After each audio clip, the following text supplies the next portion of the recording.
This video, Communication Source, Reading and Searching with a Purpose, will demonstrate searching for a topic in the library database Communication Source. We will be taking the approach of a novice, and in the video we will talk through what we're seeing on the screen, what we're thinking, and the reasons for the choices that we make in our search. Hopefully this will be a helpful demonstration to you in how you might approach your own searches. Now let's get started. The library homepage can certainly be overwhelming, but when we are doing a research project, when we are searching for information on a specific topic, a good place to start is to go to the databases link. This takes you to the A to Z databases list. Let's find the best databases for communication. I am now at the list of recommended databases for communication. I can quickly see that there are 15 databases listed here, and at the very top there is this box that's highlighted that says Best Bet Communication Source. So probably for most things, I will probably want to use this database. But before I jump into that database, I'm going to take a look at the other databases listed here and see if maybe one of these databases would actually be better for me. First listed here is Academic Search Complete, which I'm familiar with. I know that that's a good database to search if I don't know where else to search. But I'm seeing it says to search for most any topic and covers numerous subjects. So I think this may actually be too broad and too general for my research topic today. This next database, Alexander Street, I see that it's actually a collection of streaming videos, so that won't be helpful to me in this project. These next databases, JSTOR. I've heard of JSTOR, but when I read this, I see that it says JSTOR to find historical information rather than current articles. And I want current articles, so obviously I don't want to use JSTOR. And then this next database, Canopy Streaming Videos. Well, I can tell right there from the title of the database that it's videos. And again, that's not going to be helpful to me either. So after looking at the rest of the list, I definitely think I want to stick with this Best Bet recommendation database, Communication Source. I see that it provides full-text journal articles and other materials specific to communication and mass media, and that there are over 700 communication-related journals in here. So this definitely seems like the right database for me to search for this assignment. You will then be prompted to log in with your EKU username and password. Your username will be your complete EKU email address. Your password will be the same password you use for Blackboard and your EKU email. Now that I have logged in to Communication Source, this screen looks really familiar to me. It looks just like Academic Search Complete when I search that. And when I look at the screen, that actually makes sense because over on the left I see that this is a My EBSCOhost database.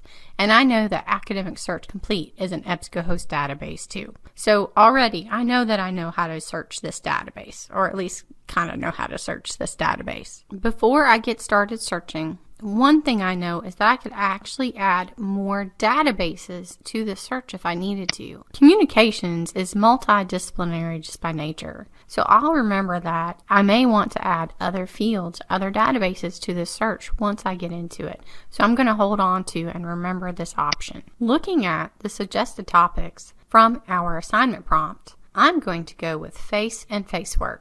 I'm going to start with facework, and as I type it in, I see the database is actually suggesting that as a term. So that's a good thing. I know that this is an actual subject term, a common search term in this database. I don't really know much about this topic, but my instinct tells me that face may be too broad of a term and could bring up a lot of different things. So I think I'm actually not going to use the term face in the search. Before I start looking at articles, I'm going to take a minute and look at my search results screen. First, I see that I have 1 through 10 of a total of 228 search results, which maybe that's a little too much, but we'll take a look. I also see that the database is defaulting to sorting my search results by relevance. So that means that the database is giving me the articles that it thinks meets my search results best at the top.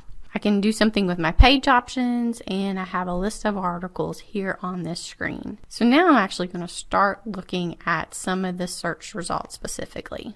I'm going to start looking at my search results by talking through everything I notice when I look at this first article in my search results list. I'm going to talk through each of the details of this one, and then we'll model the same process when we look at the other articles, but we probably won't talk through each of the details for those. Looking at number 1 in my search results list, the first thing I actually notice is the academic journal icon located on the left. That icon lets me know that this source is an academic journal article, which is a type of source that many instructors do require that students use in their projects. Now let's look at the title of the article, comparing the effects of argumentation and face work on Americans and Chinese responses to advice in supportive interactions. That's a long title, which is very indicative of academic journal articles. And in reading the title, I actually have a pretty good idea of what this article is about. And now I'm going to look at the author and publication information, essentially all the citation information. Initially, I see that this journal article has several authors, and I know that that's very indicative of academic journal articles. It's coming from the specific journal, Asian Journal of Communication, February 2019, Volume 29, Issue 1. In terms of page numbers, I see that it's on pages 1 through 17 of a total of 17 pages, and that is helpful to me because I can see that it's not a super short article, which wouldn't be helpful to me, but I can see that 17 so pages is a very common number of pages for a academic journal article. And I also see that it does have one chart, and I see the DOI number there. And finally, I'm going to take a close look at the subjects that have been assigned to this academic journal article. Let's see. We have supportive communication, debates and debating, interpersonal communication, encouragement, and articulation speech. So I now have a pretty good idea of what this article is about, and this can actually really help frame my search as I continue. As I take a close look at the rest of my search results, believe it or not, I really will be going through each of those steps internally. I'll honestly be kind of talking through it in my head. But for the purpose of this video, I won't be doing that for each and every search result. But for the remainder of a few items, I'll talk through some of the specific things that really jump out or stand out at me, as those will be relevant to how we might change our search as we continue.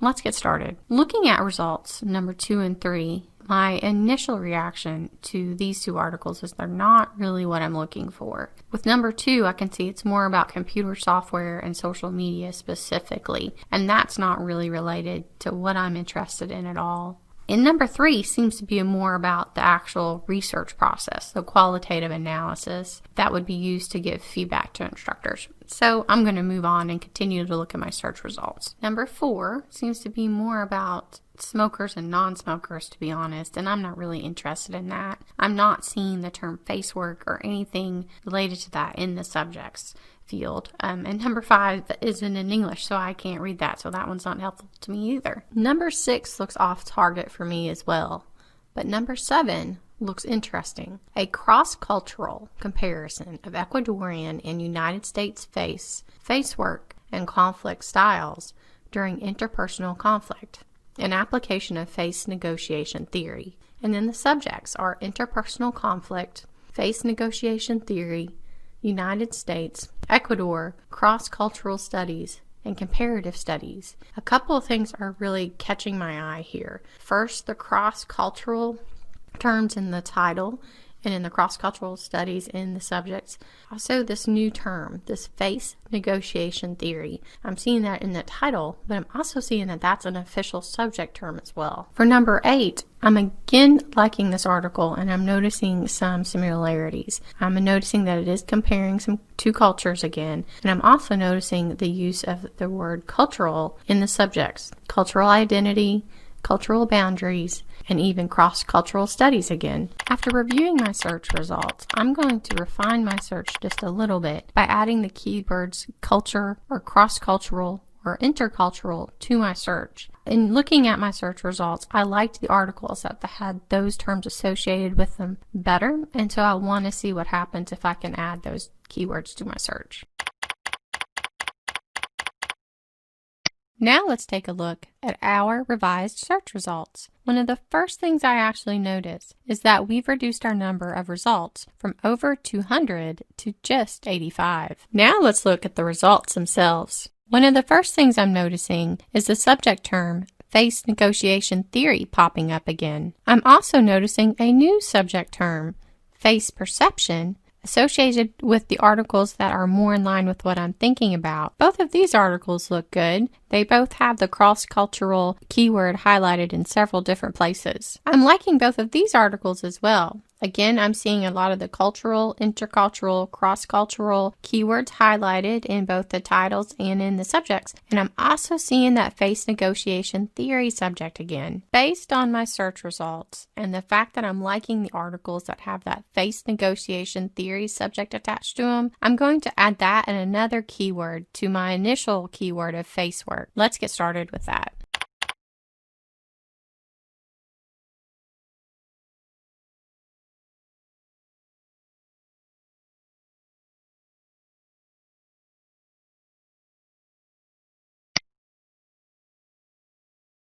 I want to be sure to search it as a phrase, so I'm going to put quotation marks around it.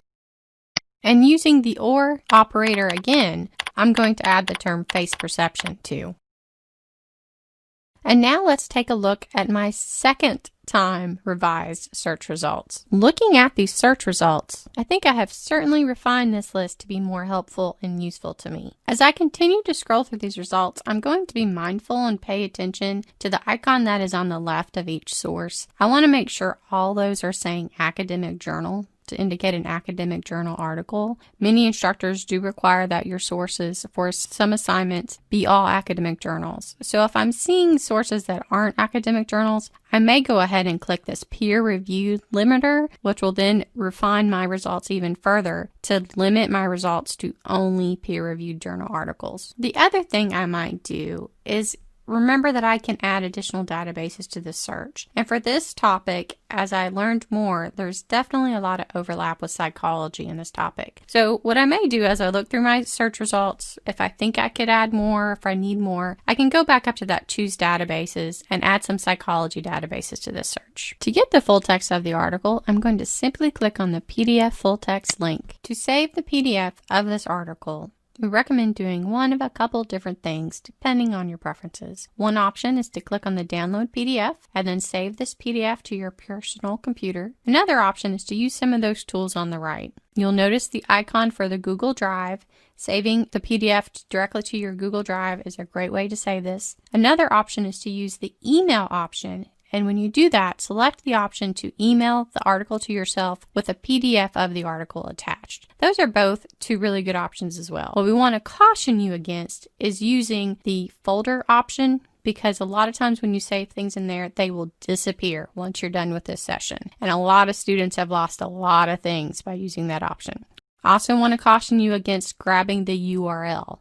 Don't do it. If you grab the URL at the top, again, that URL disappears when you close out of this session. So that's not a good way to save the article. If you're someone who likes to save links, something you want to do is grab the permalink, and we can certainly help you figure out how to do that. It's pretty easy. If you don't see a PDF full text link, then what you want to click on is the Find Full Text link. And that will take you through a super easy process of either finding the article in another one of our databases or requesting it from another library at no cost to you. This video demonstrated searching in the communication source database at EKU libraries. We're very careful about talking through and thinking through what we were searching and what we were seeing on the screen. But the biggest thing this video tried to demonstrate that searching really isn't always easy, and sometimes it will take several different keywords and several different tries. And even then, if you still need help, it's okay to ask. So please let us know if you do need help, and good luck.